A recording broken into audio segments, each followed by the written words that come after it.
Hey, could somebody do me a favor? You know, be a dear. Could one of you guys go to the Chargers offices and tell them that when you take a scalpel to somebody's groin, it's not week to week? Meanwhile, Tony Gonsolin tries to sneak his way back into the Dodgers rotation. And why are the Rams so willing to bend it for Beckham? Hi, I'm James, and this is your daily dose of sports and snark for the greatest sports city in the world, Los Angeles. This is faithful Angelenos. It is September 29, 2022. I want to thank everybody for tuning in. If you like the content that we put out, clickety-clack the like button. Clickety-clack the subscribe button. There's a notifications bell. Hit that. It'll let you know when we drop new content. Sharing is caring. Let people know we exist. And yes, comment. I damn sure ain't perfect. I totally get it. We had a very limited scoreboard last night. There was only one game involving an LA team. The Dodgers, they defeated the Padres, needed 10 innings to do it, 1-0. This is actually a very important development. This is a franchise record 107 wins. This is the most successful regular season team in Dodgers history. It's well done. Meanwhile, today, we don't necessarily know about who the Dodgers are sending on the mound. They'll play the Padres again at 6:40. The original plan was Caleb Ferguson, 1-0. Now we're hearing Brusdar Graterol will be a quote-unquote opener, pitch about an inning, and then Andrew Heaney comes in for the next 4 or 5. So we don't know necessarily what's happening. Sean Manaea is starting for the Padres. He's 7-9. Now, apparently, Chargers defensive end, edge rusher, whatever you want to call him, Joey Bosa is not week to week as we were originally told after he was pulled from the game Sunday against Jacksonville. He's actually having surgery to the groin. He's going on injured reserve. That means he'll be out for a minimum of 4 weeks. Now, the Chargers have games in those 4 weeks, but then after that is a bye week. So honestly, they're trying to raise the alarms in the local press about the Chargers, but this is actually, if you're going to have this injury, it may as well be now. And we'll get to why in just a half second. But I want to take a moment and say, I wish the Chargers brass answer me this question. What's with the line? What did you have to gain by saying, hey, we don't know yet, we're probably going to have him sit down for it? What's with the week-to-week stuff? As if he's coming back in any moment. What made you think that was fooling anybody? I work in healthcare now after I got out of journalism. Doctors were telling me, they're like, hey, he's not a patient of ours, so we can't officially diagnose. But if it's a groin tear that they have to repair, he's done. He's out for the year. On the other hand, if it's something like, say, a sports hernia, he's out for 5-6 weeks before he starts to feel 100% again. Do you see what I'm saying? It turned out to be the latter. It's the best possible news that the Chargers could have hoped for. Groin injuries don't heal fast. LeBron James lost half a year with the Lakers because of a groin injury. So we knew this was a problem. What's with the lying? Groin injuries are not week to week. So again, to repeat, the Chargers have 4 games. A couple of them are pretty winnable. They're playing, for example, the Texans this week. If it takes about 6 weeks to feel 100%, 5 of those weeks, they've already been spoken for. So theoretically, Bosa could play as soon as the week coming after the bye. Tight end Donald Parham, by the way, is practicing with the team again. He had a hamstring injury. The injuries for the Chargers, I want to give you a note about how profound the injuries have been, because we've been talking about it a lot this week. Remember, before the year, ESPN came out with a top 100 list of players in the NFL, and the Chargers had 8, which was impressive. 5 of them are injured, including quarterback Justin Herbert. He's still playing, but you saw how he played. He did not look good on Sunday. That is an incredible talent drain on the Chargers. But I also have to ask, maybe the Chargers players might have hit the panic button? I don't know. I don't know these guys, right? But they called a players-only meeting after the Jacksonville loss. You only call meetings when there's something really bad afoot. So, I don't necessarily know what to think of what's going on over with the Bolts. I just think they have to write it out. But if you're calling a players only meeting, are you writing it out? Or are you sitting there saying that there's something else that needs to be handled? Is it possible that Tony Gonsolin will be a postseason starter for the Dodgers? Dave Roberts, who previously said, yeah, we don't think we're going to get anything out of him other than maybe if we're lucky relief. Now he's saying, quote, that being a postseason starter, quote, that's the hope, unquote. And the LA Times is reporting that if Gonsolin stays on track, maybe they can get 4 innings out of him per game. So there is that. Also, I want to circle back to something I brought up a couple of weeks ago because, like I said, I am not perfect. I definitely want to own up to my goofs. I was hyping Evan Phillips as a potential closer because of the problems that were going on in the bullpen.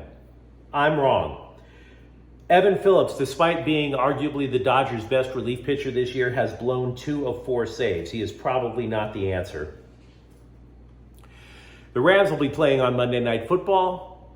They're in San Francisco, national audience, and the Rams haven't won up in Northern California since 2018. So this is a thing. This is a thing. The calendar is turning to October, and the reason that I'm bringing it up is because toward the end of October, Odell Beckham Jr. should be healthy enough to run routes and catch footballs. Now remember, I'm not saying 100% completely healthy. That would probably come in November. And we've been talking about this at length throughout the entire offseason. The Rams love Beckham. Beckham wants to resign with the Rams. Maybe they can find the cap room. They probably will. And we're sitting there going, what's with this weird courtship? This weird, do you like me? Check this box for yes, check this box for no. You know, this weird sort of junior high Valentine's Day thing that's going on between the Rams and Beckham. Beckham went to Sean McVay's wedding, for Pete's sake, and the man wasn't even invited, right? Well, I can answer that for you. Van Jefferson hasn't played at all because of that knee surgery that he had. He hasn't recovered from it. Allen Robinson, remember how he was supposed to be the big answer for the Rams without Van Jefferson and without Beckham? Allen Robinson has only 7 catches in 3 games. So they're not even looking at him. Tutu Atwell, all that offseason work he was putting in with Cooper Kupp, how he was going to have this great resurgence, has not caught a single pass. Ben Skowronek is the 3rd wide receiver now, and they line him up at fullback to get extra blocking because of all the problems on the Rams offensive line. So yeah, Odell Beckham Jr. looks like a pretty good idea right about now, wouldn't you say? You tell me. The Lakers, of course, we mentioned earlier this week that they've started practicing for the upcoming season. Anthony Davis is saying that he has to make a big adjustment on defense. He is used to being very aggressive. He's used to, quote unquote, forcing the issue. And yes, he is effective at it. He's usually in the running for Defensive Player of the Year.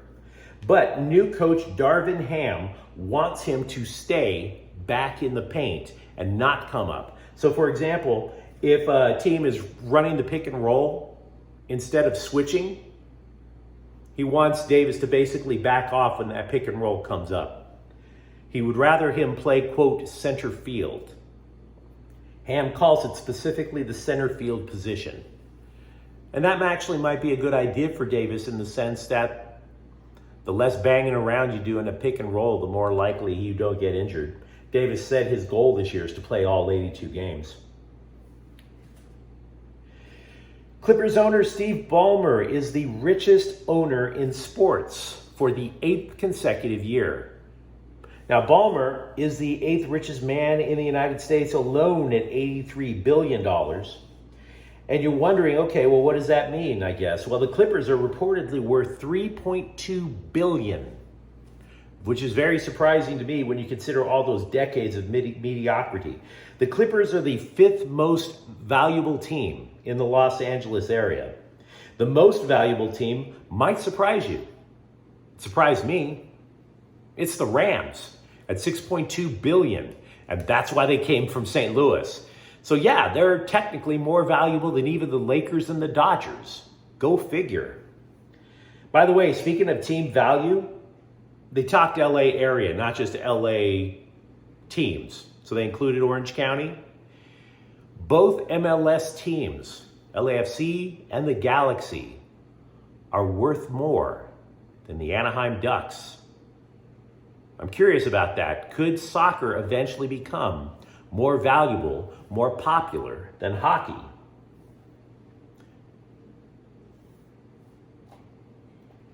USC's defensive coordinator, Alex Grinch, was asked why Corey Foreman, defensive end, the one-time #1 recruit in the nation, did not play a single snap versus Oregon State.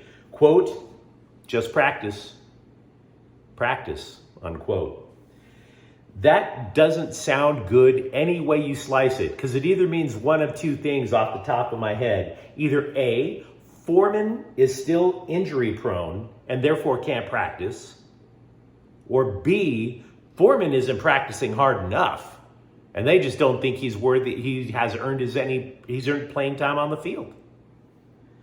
Nothing that's good is coming out, unfortunately, right now about Corey Foreman. I don't hate the guy. I don't. What are you doing? If you're the #1 recruit, are you literally just chucking it all the way? Or do you already have your one eye on the transfer portal and the season isn't even halfway over yet? Now, I want to end with one quick note. UCLA, we do have a Week 5 preview of the Bruins football game against number 15th ranked Washington. We'll drop that on the channel later today. Now, if you enjoyed the content that we've put out for LA Sports, if you enjoyed this, don't forget to subscribe to Faithful Angelenos. We do talk LA sports here. I'm James. Thank you for watching. Faithful Angelenos is a Corte El Queso production. Take care.